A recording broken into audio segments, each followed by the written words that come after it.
And what about injury?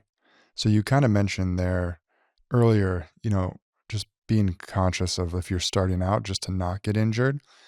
How should people think about this if they're either coming into it with previous injuries, if they're worried about injury, especially kind of in the older population? Is that where the stability work can be much more effective? Is it if you haven't lifted much weight, start lower and work on kind of positioning and how the movement works? Or how should people think about the injury piece? This is something where I think you just have to be careful. And I don't think it would be reasonable for me to represent that I can offer an answer that would cover that in a broad way. For example, we did, a podcast with Alton Barron looking at injuries of the shoulder, neck, elbow, hand.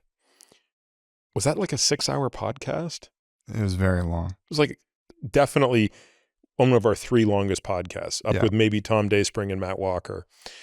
And that didn't even really get into the rehabilitation. That just talked about like what's at the root of it. I've certainly done a number of videos with Kyler Brown where we've gone over some of my rehab foot post shoulder surgery.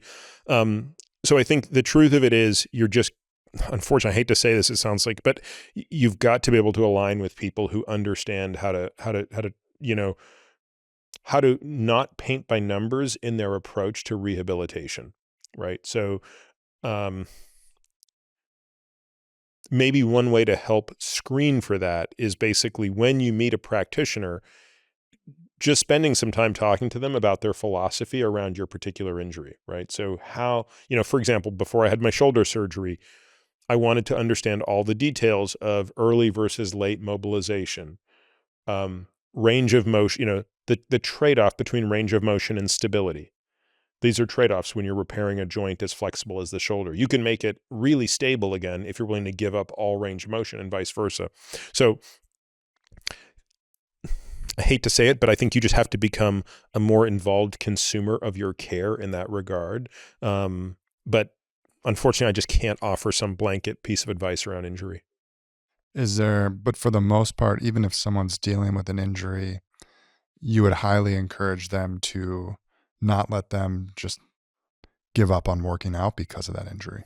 No, if anything, that should be motivation to get better. Injuries, it depends where you are in your life cycle, right? But for most people who I think are listening to us right now, if you have a nagging injury and you take the approach of, I'm just going to sort of ignore it, and it's not necessarily getting better, you're on a very slippery slope. Right. I know someone very well who's had a shoulder injury for the last 6 months, and it's not getting better. It's clearly not getting better, but more importantly, she's beginning to atrophy around it. She's becoming so weak, and her pain is so significant around it that she's altered all of her movement patterns in response to this. And, she's younger than I am. And, so I sort of had a heart-to-heart with her recently and said, what do you think the natural history of this is? Like, do you just think this is magically going to get better when you're 70? No chance. You need to do X, Y, and Z right now. And yeah, that means you're going to have to invest like at least 3 hours a week in doing this kind of rehab to see if you can get this better without surgery. And maybe it will require surgery. I don't think it will actually in this particular case, but it's, the alternative is worse.